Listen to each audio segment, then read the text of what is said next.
Work chose her. She passed away quietly, without spectacle, without fanfare. But she left behind something far louder than recognition. She left systems that protected millions. She left proof that one person refusing to quit can change the course of a nation. Her story did not end with her death.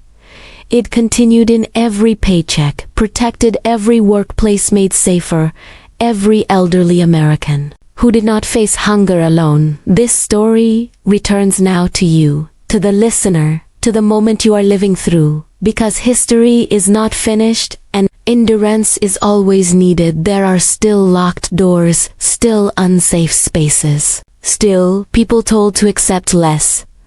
The question Frances Perkins answered with her life now belongs to you. When faced with injustice, will you quit? She showed that courage is not loud, it is steady. She showed that change is not instant, it is earned. She showed that tragedy does not have to end in silence. It can begin a movement. The woman who would not quit did not seek legacy, she sought responsibility, and in doing so, she reshaped America. This story began with fire, with loss, with unbearable silence. It ends with endurance. Frances Perkins stood in a crowd and watched lives fall. She could have turned away, she did not. She carried that moment into every battle, every law, every sacrifice. She proved that refusing to quit is not stubbornness, it is love in action. Lion War Brave Stories exists to carry these truths forward, to remind America that courage lives in real people, in quiet persistence, in long battles, fought without applause. If this story moved you, share it, because somewhere, someone is standing at the edge of giving up and they need to know that quitting is not the end.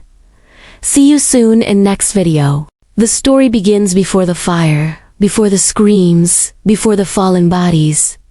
It begins with a promise America made, and quietly forgot, a promise that work would lead to dignity, not death, that effort would bring hope, not fear. This is a story for anyone in the United States who has ever worked too hard for too little, for anyone who has been told to endure quietly, for anyone who has swallowed exhaustion and called it strength, for anyone who has wondered in the silence of their own struggle if quitting would finally bring peace. Listen closely, because this is the true story of a woman who refused to quit. Frances Perkins was born into a world that did not expect anything from her beyond obedience. She grew up surrounded by rules, tradition, and the quiet pressure to fit into a narrow future. Yet even as a child, she noticed things other people ignored. She noticed who spoke and who stayed silent. She noticed who was comfortable and who was exhausted. She noticed injustice long before she had a word for it. She was taught that hard work built character, but she also saw that hard work often destroyed people. She saw bodies worn down by endless hours, spirits crushed by systems that offered no protection. As she grew older, she began to ask questions that made others uncomfortable, questions people preferred not to hear. Why did children work in factories? Why did women earn less? Why did accidents feel inevitable instead of preventable? Education opened her eyes wider. She studied economics and social systems, not as numbers, but as lives. She visited factories and tenements. She listened instead of lecturing. She stood among workers and absorbed their stories. She saw hands scarred by machines. She saw eyes dulled by exhaustion. She saw people who believed suffering was simply the cost of survival. America at the turn of the century was booming. Factories expanded, cities swelled, immigrants arrived carrying hope and fear in equal measure. The American dream glittered from a distance, but up close it demanded blood. Frances felt torn between despair and purpose. She could look away and live comfortably. She could choose safety and silence, or she could step into a fight no one was eager to win. She chose the second path, without knowing how high the cost would be. Then came the day that changed everything. March 25, 1911, dawned. Like any other Saturday in New York City, the Triangle Shirtwaist Factory buzzed with routine young women, stitched blouses in tight rows their movements mechanical, their focus unbroken. The air was thick with fabric dust and fatigue. They worked long hours for little pay they endured, because they had families to feed. Just before closing time, a fire ignited on the 8th floor. No one knows exactly how. What is known is how fast it spread. Fabric fed the flames, panic fed the chaos. Workers rushed to exits that were locked. A cruel precaution meant to stop theft. Fire escapes twisted underweight and collapsed elevators. Failed smoke swallowed screams. Within minutes, the building became a trap. Outside crowds gathered. Firefighters arrived, helpless as ladders fell short. People looked up and watched the unthinkable. Young women climbed windows. They chose between fire and air. They jumped but fell from the sky one after another. Each impact echoed through the street and into history. 146 lives ended in less than 20 minutes. Among the witnesses stood Frances Perkins. She watched, unable to move. She saw dresses ignite. She heard the sound of death hitting pavement. She felt something inside her shatter. This was not an accident. This was negligence. This was greed. This was a system that treated human lives as replaceable. As the fire burned out, the city fell silent. The bodies were covered. The families arrived. Grief flooded the streets. That night, Frances Perkins did not sleep. She replayed the images endlessly. She understood with terrifying clarity that this was not an isolated tragedy. It was a warning. She made a vow that night. She would not quit.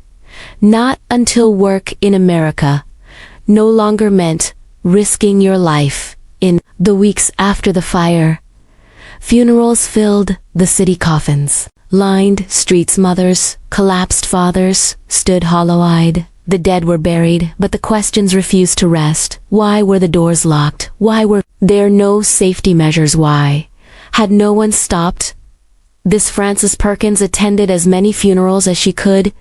She listened to stories of daughters who dreamed of freedom, sisters who worked to send money home, lives reduced to ashes because safety cost too much. She carried those voices with her into every room she entered. They became her fuel. Public outrage, forced investigations. For the first time, powerful factory owners were questioned. Frances served on safety commissions. She walked burned floors. She traced escape routes that had never existed. She pushed for change relentlessly. Fire codes, unlocked doors, sprinkler systems, shorter hours.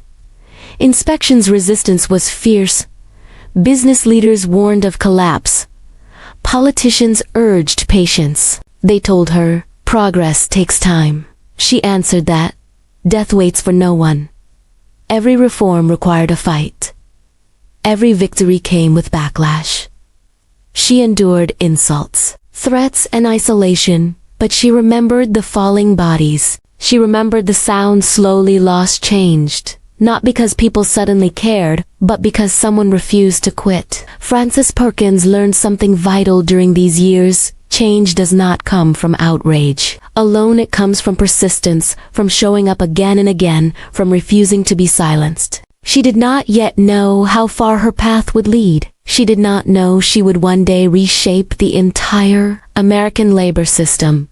She only knew this if she stopped. If she quit, then the fire would happen again, and somewhere another woman would be standing in the crowd watching lives fall, wondering why no one had done anything. This is where the story pauses, but it does not slow, because America itself was about to fall into its darkest economic hour, and Frances Perkins would be called to stand at the center of it. The years after the fire did not bring peace, they brought work without rest. Frances Perkins moved through New York like someone carrying an invisible weight.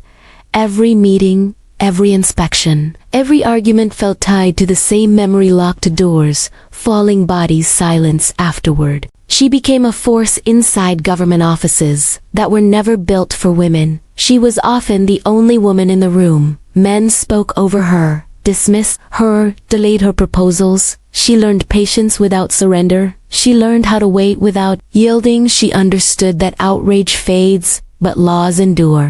She helped design new safety codes that reshaped how factories were built. She insisted exits remain unlocked. She demanded inspections not as favors, but as obligations. Each regulation passed meant fewer funerals. Each delay felt like a gamble with lives. She walked factory floors across the state. She listened to workers describe burns, broken bones, lost fingers. She took notes, she followed up, she returned. Many reforms were watered down, some were blocked entirely still. She returned because quitting would make all of it meaningless. Outside her office, walls the nation pushed forward blindly.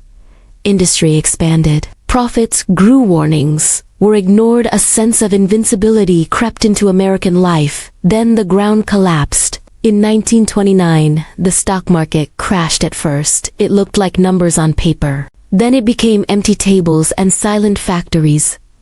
Banks closed. Jobs vanished. Families lost homes.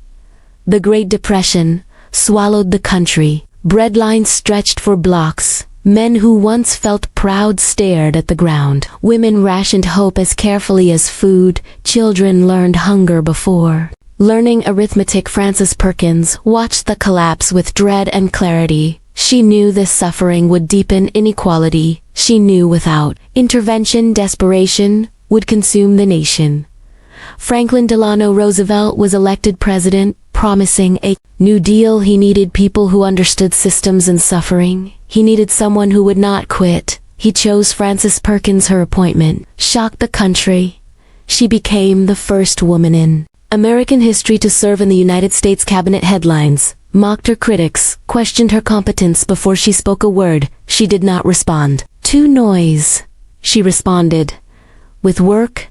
As Secretary of Labor, she inherited a nation in free fall. Unemployment soared, factories shut down, public confidence evaporated. Every decision carried weight, every delay cost lives. She believed government had a moral obligation, not charity, responsibility. She began drafting policies that many called radical: unemployment insurance, old age pensions, minimum wage limits on child labor. Opposition erupted immediately. Business leaders warned of ruin. Politicians accused her of dismantling capitalism. Some demanded her resignation. She remembered the fire. She remembered what happens when protection is treated as optional. The battle for Social Security became her defining struggle. The idea was simple: no American should face old age, illness, or disability alone. The execution was brutal. Meetings stretched late into the night. Compromises were forced. Allies faltered. Enemies multiplied. She worked through exhaustion. Her health weakened. Her resolve did not. When critics accused her of socialism, she answered with facts. When they accused her of destroying freedom, she answered with dignity. When impeachment threats rose, she did not hide. She testified. She explained. She endured the bill. Passed. Social Security became law. A safety net woven from persistence. Millions of Americans gained protection against despair. It was not perfect, it was not finished, but it was real. Frances Perkins did not celebrate loudly. She understood this was not the end, only a beginning. She continued pushing for fair wages, for limits on child labor, for dignity in work. She remained in her role for 12 years longer than any labor secretary before or since. She outlasted critics. She outworked opposition. She never forgot the women who fell from the Triangle factory. They were never statistics to her. They were companions, silent reminders of why quitting was never an option. The cost of refusing to quit was personal, yet she paid it willingly. In the final years of her service, she moved more slowly, but her mind never softened. Her hair had grayed. Her body carried exhaustion that sleep no longer cured, but her sense of duty remained sharp. America changed again. War reshaped priorities. Factories roared back to life. Men left for battlefields. Women filled assembly lines. Frances watched carefully. She knew progress could reverse under pressure. She knew fear made people accept conditions they once rejected. She pushed to protect workers even during wartime. She argued that patriotism did not excuse exploitation. She reminded leaders that democracy meant dignity at home, not only victory abroad.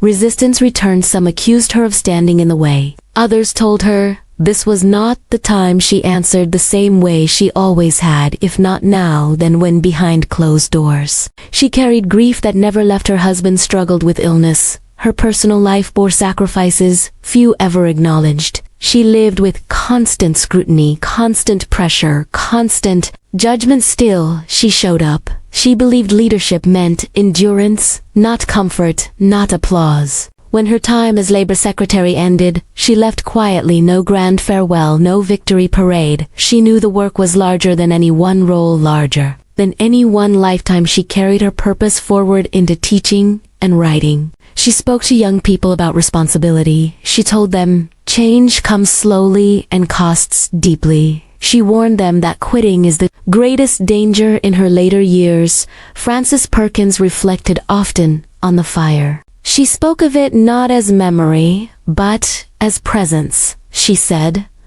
the women who died walked with her through every decision. She believed history was alive, that the past demanded accountability from the present. She watched America debate the very protections she had helped build. She watched people forget how fragile safety once was, how Israeli lives had been discarded. She did not grow bitter, she grew clearer. She reminded audiences that laws are promises and promises require guardians. When asked what sustained her, she never spoke of ambition. She spoke of obligation. She said once that she did not choose her work,